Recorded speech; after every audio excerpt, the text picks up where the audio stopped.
whenever you're listening to this, watching this. Welcome to the Forge Ahead show. This is episode 11. Got it right again. Always forget the episode numbers. And today I've got a really amazing, very, very special, warm person to bring to you. Somebody who has gone from adversity to excitement, which, as you know, is a theme of this podcast. So thank you for tuning in. For those who are new, my name is Nick Elston. I'm an inspirational speaker on the lived experience of mental health. I'm also a speaking coach focusing on emotional storytelling. It ain't presentation skills, trust me. But helping people to tell their story with clarity and power and emotion. And again, another reason why I'm so excited about today's guest is because she is there doing this as well, which is amazing. And I've got an insider knowledge how good she is at speaking, because we have a joint client, which I'll tell you about later on, who's been singing your praises to me yesterday. So that's all good. So, ladies and gentlemen, a big round of applause and a big warm welcome for Hope Virgo. Hi, thanks for having me. Welcome. I'm kind of nervous. You're kind of like a big deal. I've seen you on like telly and stuff.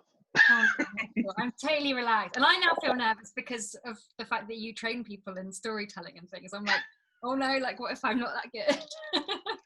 You really are. I know that already. And anyone can be. That's the thing. It's just a matter of, I mean, you must get this. I'm sure we'll dig down into this about when we deliver emotion in any context, that actually how we portray that to an audience. It's really interesting. Actually, it's a therapy in itself, isn't it? I still use that space as therapy space. Yeah, no, definitely.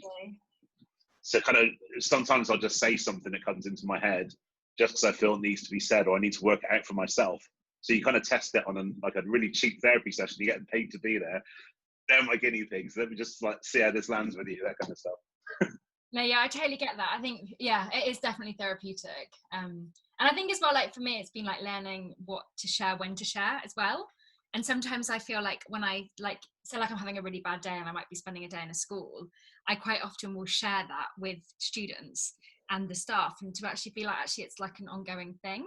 And I think, again, it's so important, isn't it? And for us, it obviously helps because then we get it out there and we've offloaded it on just like someone else, knowing they can't do anything, but just by telling them, it kind of helps as well.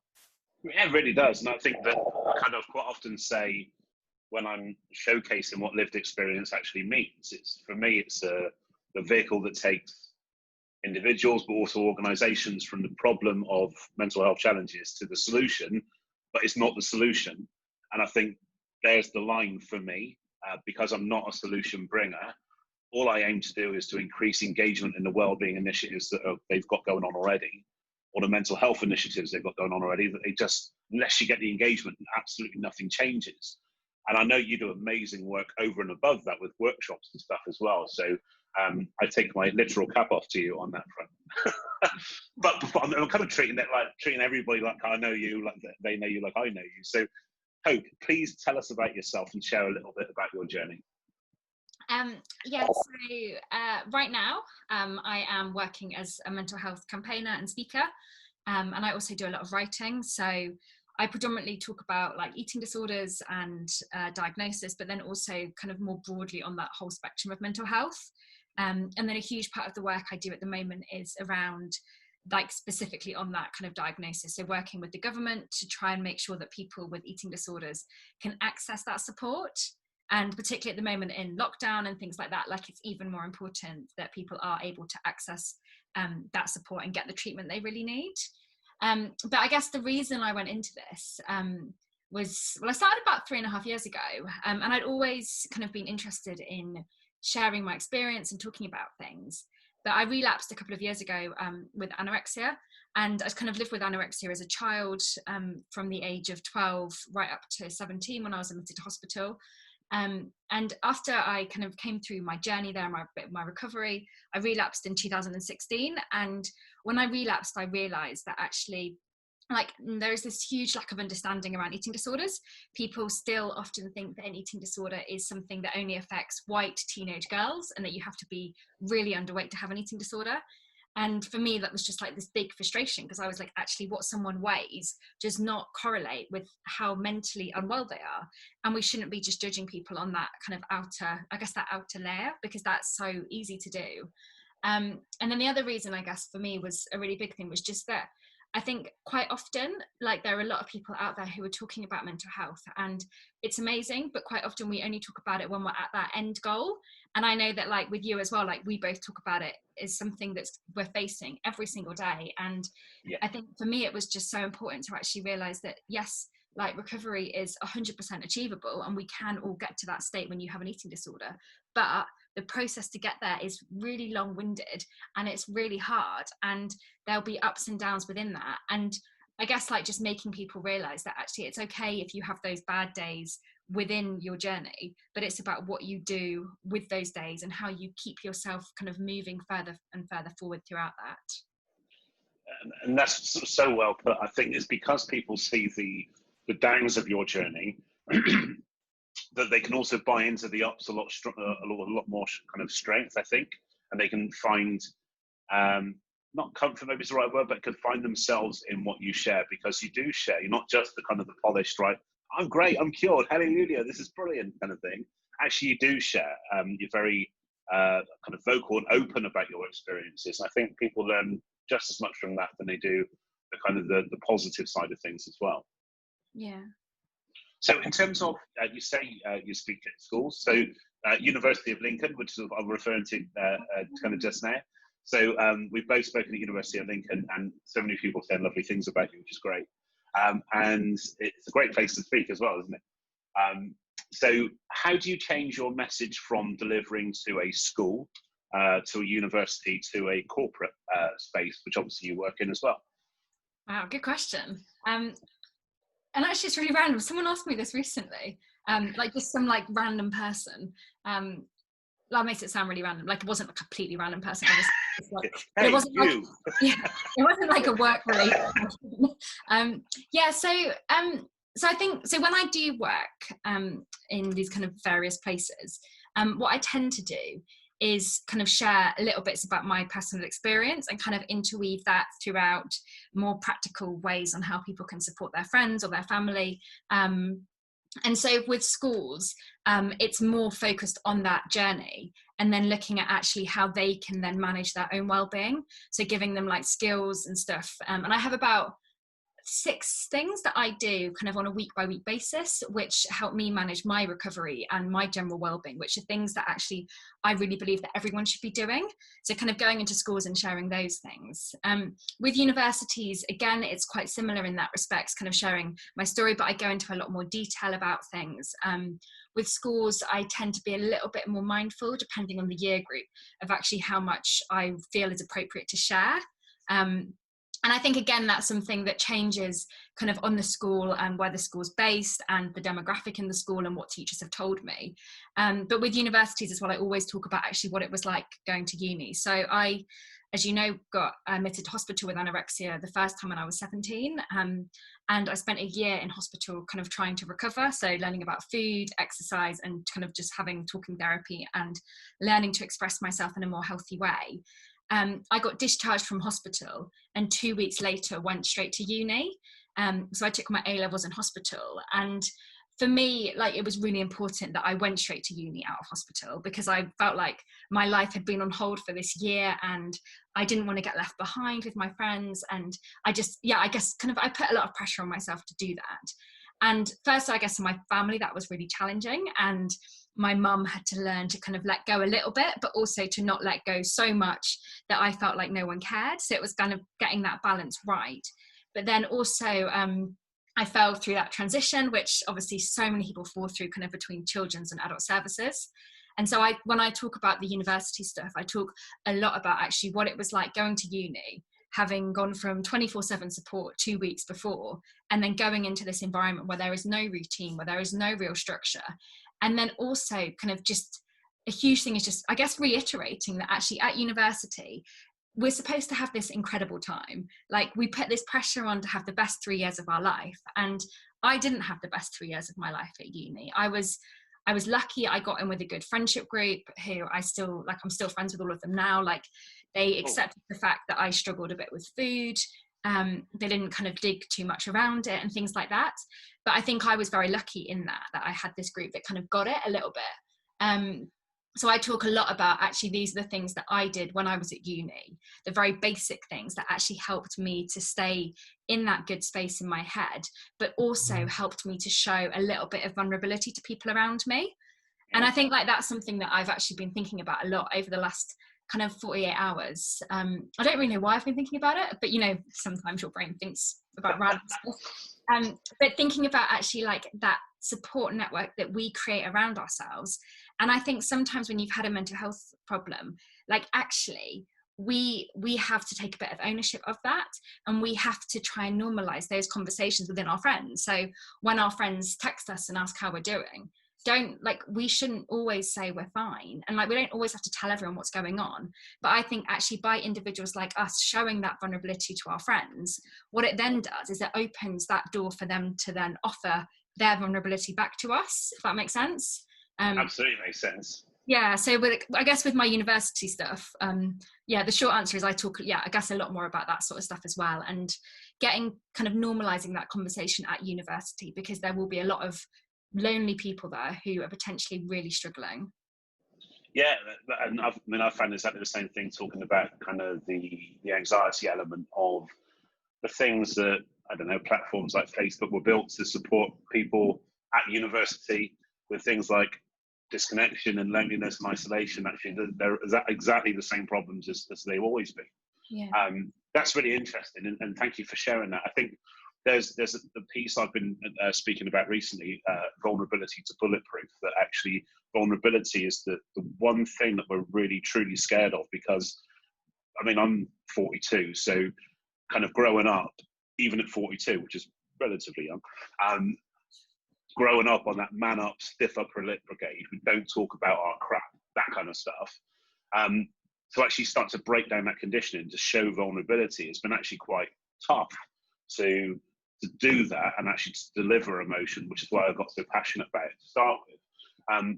But actually, when we do start to show a little bit of ourselves regularly, that we do start to build up that resilience, we do start to become a little bit bulletproof, to the extent where we can go and speak more and share more.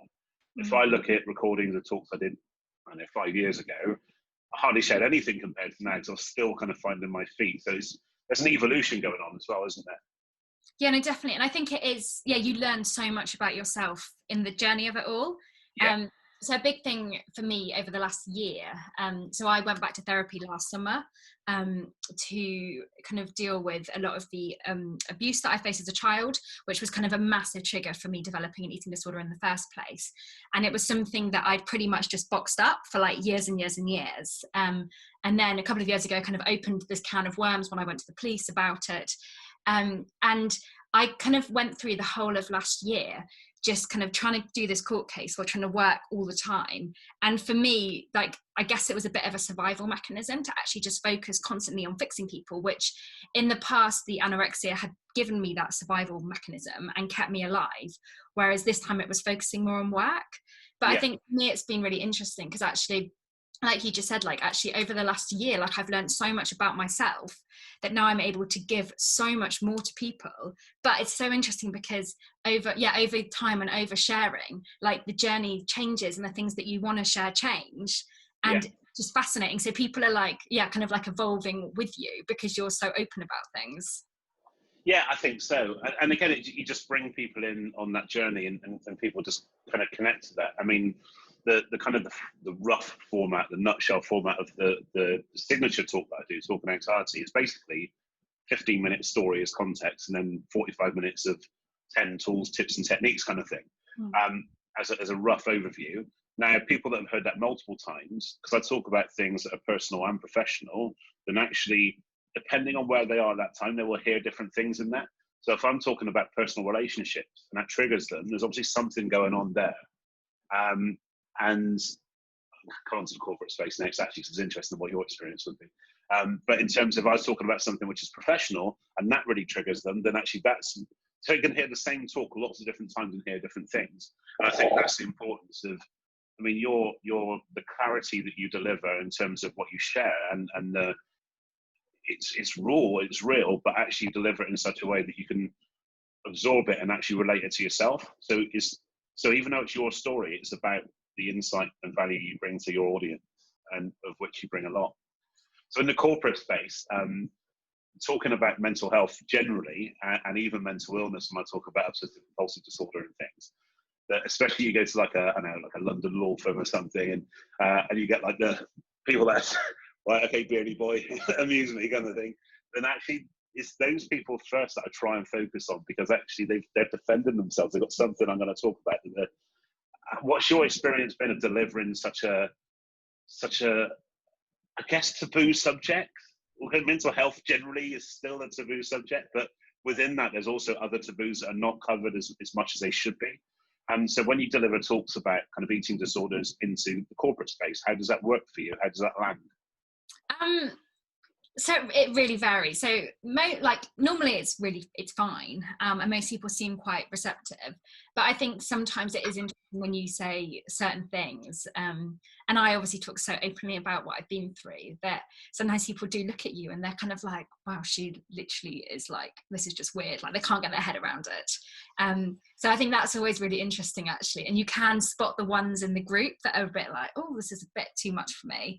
But what I think I've tended to see with the work, I guess with the work that I do with eating disorders, because I tend to focus on that when I do corporate work, more so than kind of the general mental health stuff, is you do end up getting a lot of parents. So parents and carers who then will kind of come forward afterwards. And a lot of the time they haven't kind of shared anything with the people in their teams, but they're aware they've got an issue with their child or something's going on. So I've tended, to kind of find that a bit more. It was actually really interesting though. I spoke just before lockdown at a law firm, and there was like a lovely group of people. Everyone was really lovely and nice. And then at the end of the talk, there was like a little bit of a silence. I was like kind of waiting for questions. And then this guy put his hand up and started sharing about how his girlfriend has an eating disorder and she's just been put in hospital. And like, literally, like the mood in the room just changed. And I think because he'd shown so much vulnerability doing that. And I actually was it sounds awful, but I was really shocked, because I was like, that's massively oversharing, but then that's a good thing. But at the same time, I was like, wow, this is incredible. And actually after that happened, a lot of other people then started to share. And then at the end, a lot of people actually went and spoke to him. And I thought that was really good, because actually, I think sometimes through the work that we both do, like we end up giving other people a platform, don't we, to then kind of what's going on for them, and how they're feeling. But I think something I have definitely learned with corporates is actually like when there's certain people sitting in the room who look very kind of closed up and unengaged, it's normally them that it will have the biggest impact on, and that they're the ones that will follow up with you afterwards. But also that's the people that you need to just make it a little bit more hard hitting to actually get it to like get them thinking and then get them to understand it. But I think it's been really interesting. And I think with eating disorders, my biggest concern is quite a lot of, like, I guess there's quite a lot of stuff out there for eating. Like there is a bit of stuff out there for eating disorders, and a lot of people will maybe kind of tag it on to the end of a session. But actually for me, I'm like, that's not enough. And we have to be doing like an hour at least just focusing on eating disorders. And I'm sure you probably feel the same about the various things that you talk about as well. So I don't like to be just a tick box, basically. That's exactly it. And I think you can tell when you walk into a place where there's a true culture of positive movement in any direction. But I think you're right. And you can definitely tell the tick box kind of element as well. But you're right. I think it can be that little bit of we'll do this because actually this is what people want to hear. Not necessarily what they need, it's what they want to hear. And actually just not really the right kind of response, because people need to hear about what you talk about. I mean, even as somebody who works in like the mental health space purely as a speaker, then I still don't come across people speaking about what you speak about, whether that be on shared events, panel events. That I've sat next to sex therapists, I've sat next to psychologists and GPs and lots of it, but actually nobody's really covering this. But I think it's a really fascinating area and important, because it's still something that people try and hide. I know obviously from, not naming it, friends of mine who have had those experiences, and like I said, even though I'm in that space, I don't know. So actually the more that we can tune in, and that's kind of why I found you to start with, was through social media initially, because then I started to see you on the news and lots of different things, and the stuff you share is just real. And for me, that's where the true connection comes from. I guess leads me nicely on, as if I planned it, to the next question, was when you're delivering this stuff, I mean, the ideal state is to be able to let your stuff flow through you onto an audience that, let's be honest, that it does take a lot of us. We give a lot of us to give what we give. How do you kind of recharge? How do you recover? How do you prepare so that you can manage your state effectively, like pre-match and post-match? Another really good question. And being completely honest, I'm not always that good at this, really. So definitely in the first kind of year and a half or so of doing what I do, I was terrible at like working out my boundaries. I was terrible at kind of doing that self-care element. And whilst I always prepared for sessions, I didn't really give myself that downtime afterwards. And I remember actually I guess it kind of hit me a lot when it must have been the end of the first year, and I'd just done a talk at Channel 4 and got the tube back to South London where I live, and I planned to go to spinning that evening. And I remember sitting in the bathroom in the gym like crying, because it just felt I just felt like I'd given so much. And the thing that had bothered me that day is, so I don't talk about my dad, mainly because we don't really have that good a relationship anymore. He was obviously part of my recovery at the start, but I choose not to talk about him. And in that one talk, quite often when I'm doing like a parent session, I will like say at the start of the talk, like, I don't talk about my dad, I talk about my mum. There's no issues with kind of which parent supports you, and I talk a little bit in that sense. But I hadn't done that at the Channel 4 talk, and there was one person in the audience who just got fixated on my dad and asked so many questions about it. And I was at that state, I guess, when I guess it was the first year of doing this, and I was in that mindset where I have to answer everything. And it really knocked me, actually. And after that, I then had a bit of a rethink and was actually like, I need to book out some time afterwards to download. So when I go through periods where I'm really busy, I do a lot of journaling. So kind of writing down people that I've had conversations with, things that have come up, things that have bothered me. And I've kind of learned as well, like over the year, like there are certain times of the year that I don't really talk about stuff as much. And actually up until probably 6 months ago, I didn't talk a lot about the sexual abuse, but now I'm able to talk about that. So it's definitely changed. But I think for me, like, it's a work in progress. Like, I know over lockdown, it's been really interesting because I'm doing remote sessions. And so then when you do a remote session, you're like, oh, this is amazing. Like, I don't have to travel anywhere. But actually, you still should be giving yourself at least an hour either side, as if you are traveling somewhere, to have that download time. And at the start of lockdown, I was like, oh, this is great. Like, I've got I don't know, however many hours back in my day. And even last week, actually, I did a remote session to the eating disorder board in Wales. And I'm like, this is incredible. Like, normally I'd be on like a 4-hour train journey, then one back, and I would like have just spent my whole day doing this like one session. And I was actually like, no, like, I need to allow myself that time either side. So yeah, I guess in short, the ways that I do it and try to do it is through journaling. I use physical activity, so kind of go for a walk or a run after I've done a session to kind of download. And then if I've had a session that I found more challenging, I tend to try and talk about it to someone. So whether that's my boyfriend, or I have therapy, so occasionally in my therapy sessions as well. So yeah, it's a work in progress, if I'm honest, and I think that's okay. Yeah. I think it's okay. I mean, I'm still, like I said, I'm 5 years in now. I'm still trialing and erroring stuff kind of all the time, to varying degrees of success and not. But I kind of imagine it, especially to start with. It was kind of like, you ever seen The Green Mile?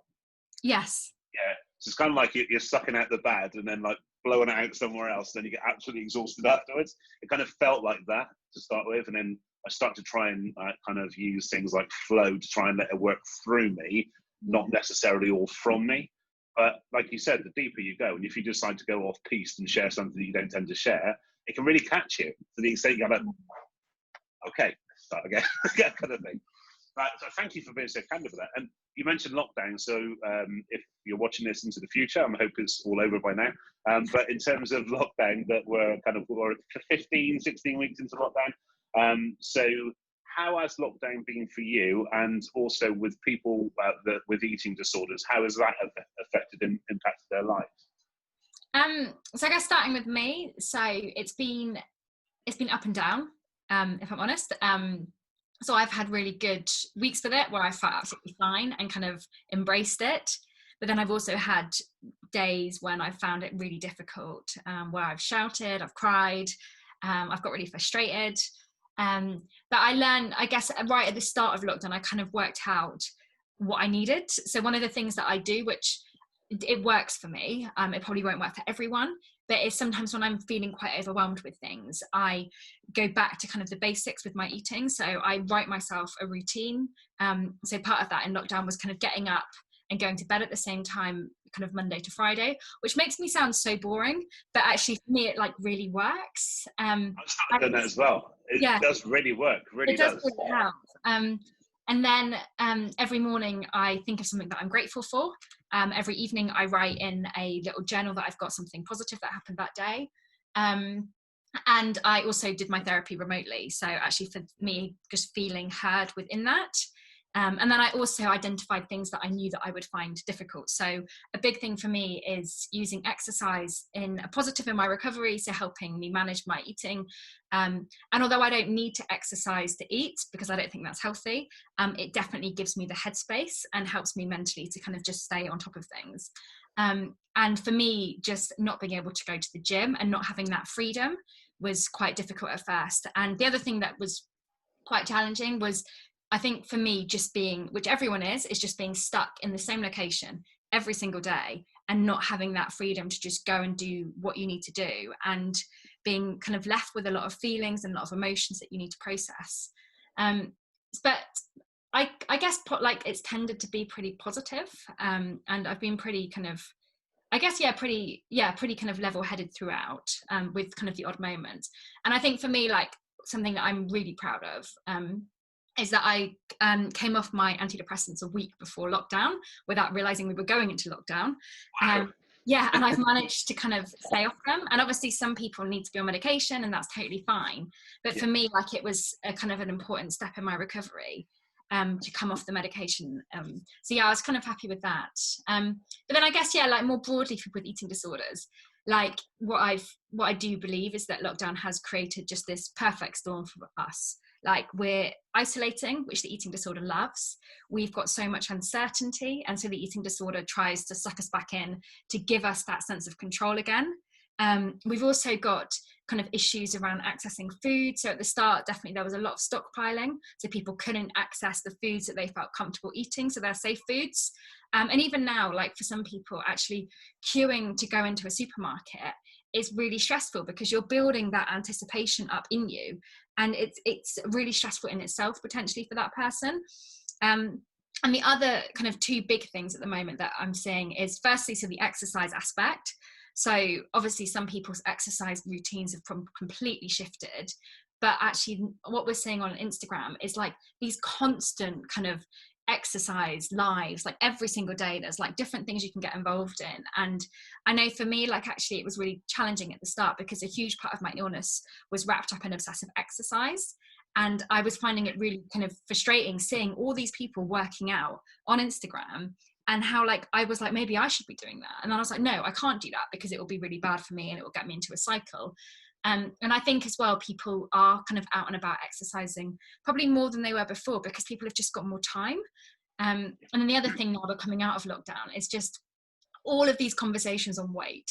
So like Boris Johnson saying, oh, I'm going to do this war on obesity and he's going to tackle it. And I'm like, yeah, that's fine. But actually the way we go around tackling these things is such like a generic message. And what it does is it just scaremongers people into maybe restricting or maybe binging and purging because they feel out of control. And I know like over the last couple of months, definitely we've seen this increase in like people talking about weight. And actually I went to an outside fitness class on Saturday with my little sister.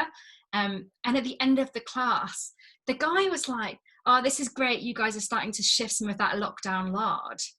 And I literally was like, it was so funny. If my little sister hadn't been there, I probably would have literally just been like, what did you just say? And like Molly just looked at me and she was like, please don't say anything. I was like, okay. But like it's those comments which, when you've had an eating disorder, are so triggering and so frustrating. And I think it is a really challenging time, and I think we need to be being so much kind of more careful about actually those things we are saying, and the messages we're seeing out there in the media, kind of in kind of generic press, but also then on social media. Yeah, that's really interesting. Do you think that generally it's a decline or a lack of compassion, or a lack of awareness and understanding? I think maybe a little bit of both, actually, and depending on who the person is. So I think when someone like Boris Johnson says a war on obesity or things like that, I just don't think he really understands it. Not in a nasty way, but I just don't think he gets eating disorders. Just wants a war on everything. Yeah, true. But I think like other people, they do get it, but they just don't have the empathy. And people, particularly like, I guess newspapers, like they know that if they title something saying, I don't know, 60 ways to lose weight, every person, well, not every person, but a lot of people will click on that. And they know that that will create a lot of clickbait. I think when it comes to friends and family who are making these comments, I think that's when the empathy is just not there. And I know for me, like I've got some people that I'm friends with and they know about my eating, but they don't have the empathy. So they will happily sit there and tell me how much weight they've lost, what they've been eating, how they've been exercising. And I find that in itself really challenging. But actually, for other people who maybe aren't as far down their recovery road as I am, actually that could be something that would then cause that individual to return back to that kind of relapse and that old ways of thinking. Yeah, amazing. Thank you. So if being a public speaker, an amazing one, an amazing mental health campaigner, and everything else that you do isn't enough, you also have written lots of books. And by the way, the links to all this stuff is going to be in the bio as well. So just please hop on all this stuff. So tell me about your kind of journey as an author and kind of an overview of the books that you've written. Is it 3 or 4 books you've written? Oh, no, it's only 2. I thought it was 3 for some reason. Okay.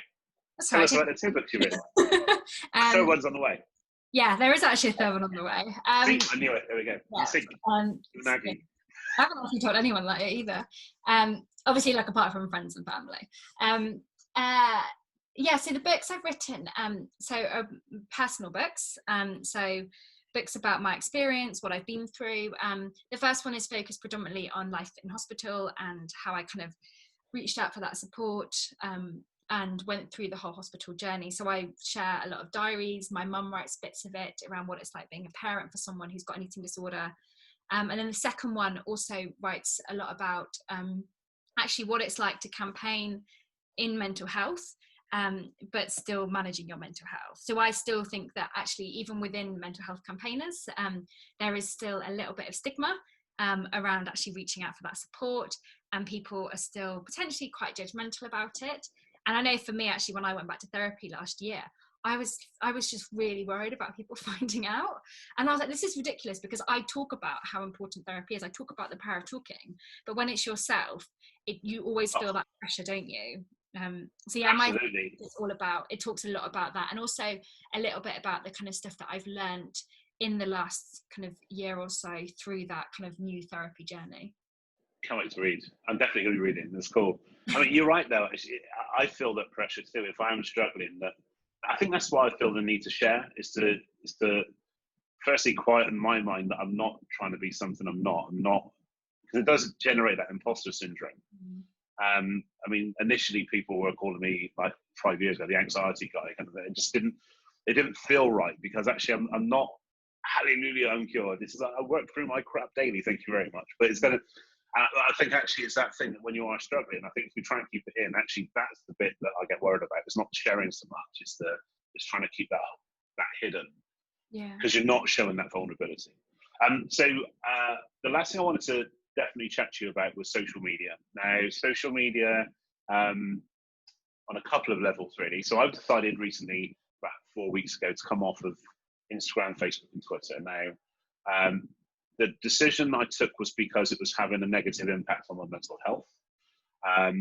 There's definitely an element of, there's big world stuff going on, which has reached a perfect storm of kind of toxicity in certain elements and stuff. So what I was finding was actually it was having a really negative impact. Now, given the fact that, like you, I would showcase what I did through and get visibility and engagement through that, I understood there was going to be a sacrifice of cutting off a certain amount of business, really, from that point of view. The great thing, as you know, about going through stuff previously is you do prioritize self-awareness and making those decisions quickly when you feel it's not going your way. Now, I know social media is an integral part of what you do and how you promote and raise awareness and campaign. So 2 things I want you to kind of talk to me about. First one is that how do you manage toxicity or negativity on social media, whether that be something that you scroll on past or whether it's something that's sometimes aimed at you, which can happen. The more we raise our head above the parapet, the more we get shot at. That can happen. That's the truth. The second thing is the fact that with the mental health community on Twitter, like you kind of alluded to, I've got a real love-hate relationship with a lot of that, because I see a lot of people posting for inspiration or desperation, but very rarely is it in between. That kind of middle bit where when you share the ups, the downs, and you also share a way forward. And that's always what I tried to achieve as well. But I think there's a lot of people that are really missing out on that key middle ingredient. So social media, talk to me. It's a massive topic. I'm like, yeah, so I guess my relationship with social media is, maybe similar to yours in that sometimes I love it, sometimes I absolutely hate it. And I've had to really learn how to manage it over the last couple of years, when I've shared a lot more openly on it. And if I'm honest, I do still get that fear every now and again when I share something, and I'm like, oh, I don't know if I should have shared that much or this, and then it's already out there and you're like, oh no. So I think for me, like, I wouldn't come off it just yet, but I'm trying to be more mindful about like how much time I'm spending on it, and actually making sure that like a day a week I'm not on it at all, which if everyone looks at my social media, you'll see that's not going very well at the moment. But I'm trying to kind of just be a little bit more disciplined with it. And I think a big thing for me was like working out like why I'm using it, why I feel the need to share certain things. And then also when there are kind of certain points in the day that I feel more vulnerable. So maybe after a therapy session, if I've had like a tough therapy session, it might be like, I don't know, like a Thursday evening, and I'll be lying on the sofa kind of watching some kind of trashy thing on Netflix, and I'll be scrolling just through Instagram, and I'm scrolling and scrolling and scrolling, and I'm like, this isn't helpful. Like, it's not helping me. I'm not really obviously like helping anyone else by doing this. And so in those situations, for me, it's actually just taking that ownership and realizing, actually, I don't need to be on it right now. I'm not giving anything. But I think the really scary thing with things like Instagram and Twitter is you do get kind of sucked into different kind of things and different arguments and things like that. And I know for me, like, there's been points definitely over the last kind of 6 months where I've gone to write something that's really frustrated me. And I've been like, actually, no, does anyone need to see this? Does anyone need to hear this? And instead I'll like write it on my phone. And then if I still feel that strongly about it, like 6 months, like 6 hours later, then I will probably share it.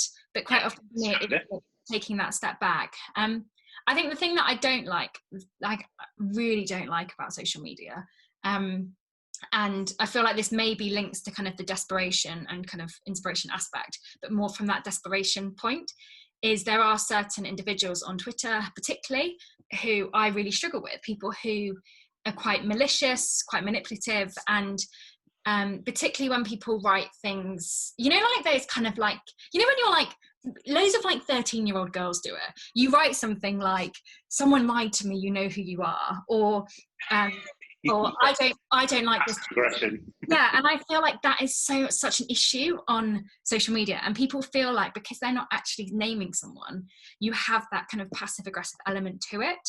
And I think quite often, you know, if someone's referring to you when it happens. Yeah. And for me, it's like, actually, why don't you just name that? Why don't you name that? Why don't you go directly to that individual if something's upset you? Yeah. And for me, it's just meant that over the last couple of months, with a few people doing it to me, I've just ended up kind of unfollowing them and just trying to not engage with them at all, because I'm like, I don't see the point, because it damages my mental health. And to be honest, they're probably doing it because they're hurting or they're feeling something. Yeah. And so it's about actually giving them the space to feel heard without trying to kind of always go back to it. So yeah, it's been an interesting one, and I think I'm definitely learning a lot more about social media all the time. Really great insight, thank you. And I think for me, the final kind of danger point is it taps into my kind of previous obsessive compulsive trait, that it's not so much the scrolling necessarily, it's the compulsion too. So like you said, whether that's something that you think that you're going to be missing out on someone saying something about you or some, is that kind of thing. It buys you into that kind of and you're constantly chasing the negative. So actually, rather than seeking out the positive, which is obviously what we all try and aspire to do, but isn't it so much easier to tell people what to do when it's do it yourself? You end up chasing the negative. And I think that for me was the final straw, was I was just ending up going on to try and find the negative, to try and, it's kind of like you go on this crusade to defend yourself before you've even been attacked. It's really strange kind of behavior, but I can definitely see what it links into my old, say, the GAD and OCD traits for sure. Yeah, no, that's really interesting. And I wonder, I think actually particularly like as well with other, I guess young people as well, like who are struggling with social media, actually, if you're in kind of like a bit of a bitchy school environment, that's when you might be going on to find those negatives. And I know that I do it as well. There's people that, it's ridiculous, I'll go on their Twitter to see if they've posted anything negative about it. And I'm like, why am I doing it? Because if they do, I'm not going to respond. Yeah. And if I see it, then I'm going to feel really awful anyway. So it's like, why do you even look? I think that's, I think something that I have done with my social media actually, which for anyone listening, like I massively recommend it, is, and I did this right at the start of lockdown and aim to do it kind of every couple of months, is curating my feed.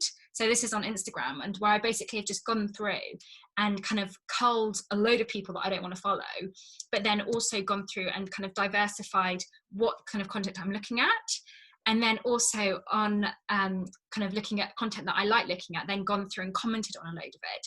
Because then when you click on the search bar on Instagram, that's the stuff that fills your feed instead of all the negative stuff. And I think actually taking the time to do that, it's a bit of a hassle, but actually it really helps. Because now whenever I look at that search button, I'm looking at like stuff that I want to see, which is just so much better.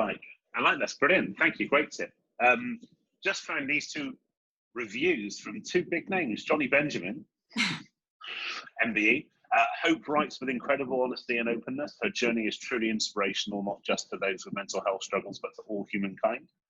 And Dame Kelly Holmes, this honest account of Hope's struggle with anorexia is both insightful and inspirational story of recovery. Her openness tackles the stigma around mental health. This is a must-read book. And for those watching this now, you'll get why. I mean, I love like I said, not just how you share, but what you share, and the clarity you deliver with. So thank you very much, and thanks for joining us today. So the question I ask everybody, especially as like you're a proper pro speaker and everything. So I'm the MC of O2 Arena. I've got 20,000 people just bought Hope Virgo tickets. They're just about to welcome you on stage. I introduce you. What's your walk-on music? So I think it would be the Kelly Clarkson song, Broken But Beautiful. It's really good. You got to listen to it. And actually, it's really fun. It's not that funny, but it is quite funny. I'm like, is this funny? Or now it's funny because it's lockdown, but if it wasn't lockdown, it wouldn't be funny because there'd be loads of other funny stuff happening. But on my phone, I've got like a like playlist on my Spotify, which is basically music like that Kelly Clarkson song, which sometimes when I'm like having a really bad day, and I used to do it when I was like going to work properly, you know, like going to deliver a talk, not doing it remotely. I'd quite often put it on when I was at the bottom of the escalator coming out the tube station and like blast it into my headphones, just any song from this playlist to just make you kind of feel really like pumped and ready to go. And so if you were feeling a bit like rubbish about anything, it just kind of took that away, which was really nice.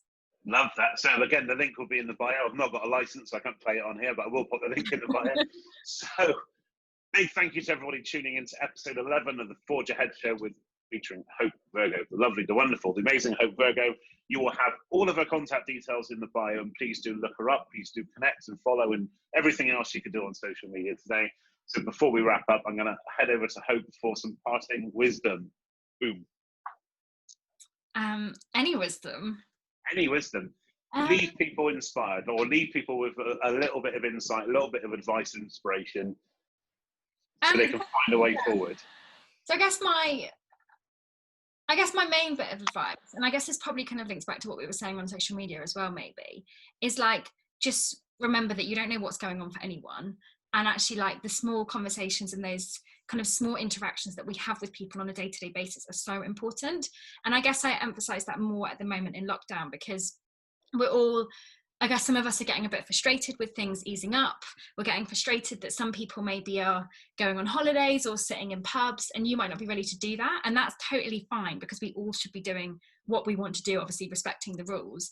But just being mindful that actually some people will have stuff going on within that. And if you're going to Sainsbury's and you're frustrated in the queue to Sainsbury's, and you go into the shop and then you take that frustration out on someone who's working there, actually you don't know what kind of day they're having either, and it's not their fault.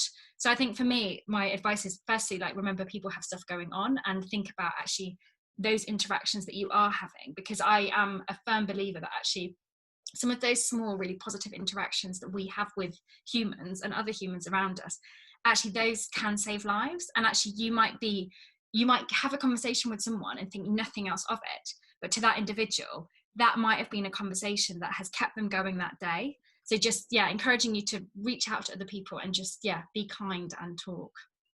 Amazing. Absolutely amazing. See, wonderful insight, wonderful tips to kind of end on. So big thank you. Round of applause for Hope, please. Good stuff.